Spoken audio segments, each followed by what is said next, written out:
వచ్చి ఉద్యోగించాలి. అప్పుడు నేను నీతో మాట్లాడతా.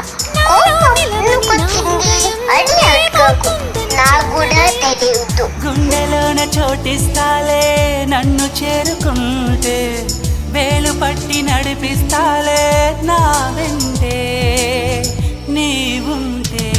నువ్వే నువ్వే తనలోనే ఉన్నావంటూ నీకే నీకే చెప్పాలి అంటున్నది. నా చూపే నిన్ను వెతికినది, నీ వైపే నన్ను తరిమినది. నాకెందుకిలా అవుతోంది, నా మది నడిగితే చెబుతుంది నువ్వే